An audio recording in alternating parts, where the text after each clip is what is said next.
श्री शिवपुराण महात्म्य तीसरा अध्याय। बिंदुक ब्राह्मण की कथा।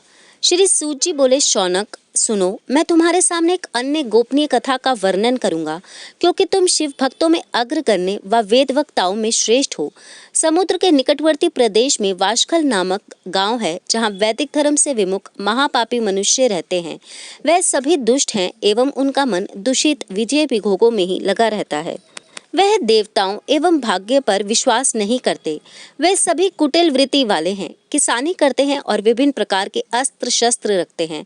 वे व्याभिचारी हैं। वे इस बात से पूर्णतः अनजान हैं कि ज्ञान, वैराग्य तथा सत धर्म ही मनुष्य के लिए परम पुरुषार्थ है। वह सभी पशु बुद्धि हैं।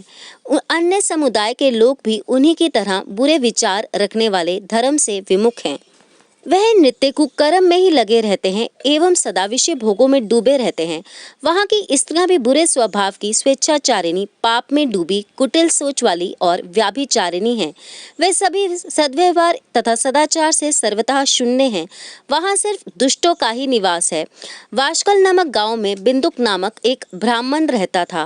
वह अधर्मी, दुरात्मा एवं महापापी था। उसकी स्त्री बहुत सुंदर थी। उसका नाम चंचुला था।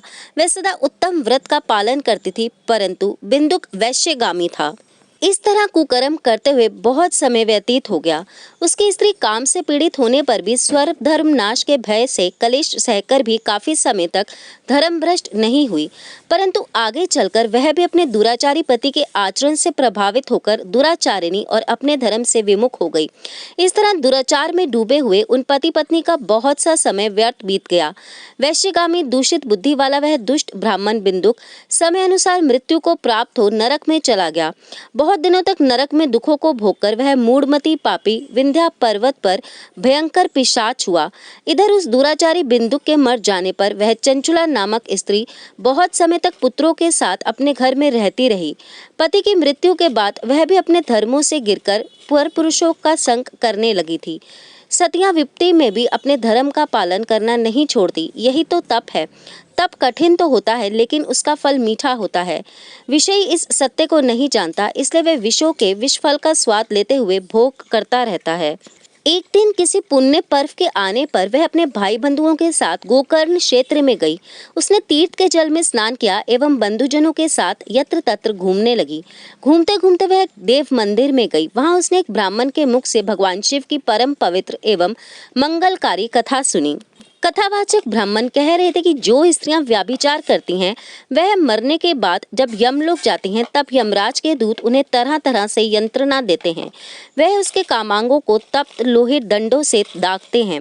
तप्त लोहे के पुरुष से उसका संसर्ग कराते हैं। ये सारे दंड इतनी वेदना देने वाले होते हैं कि जीव पुकार पुकार कर कहता है कि अब वह ऐसा नहीं करेगा, लेकिन यमदूत उसे छोड़ते नहीं। कर्मों का फल तो सभी को भोगना ही पड़ता है। देव, ऋषि, मनुष्य सभी इससे बंधे हुए हैं। ब्राह्मण के मुख से यह वैराग्य बढ़ाने वाली कथा सुनकर चंचुला भय से व्याकुल हो गई।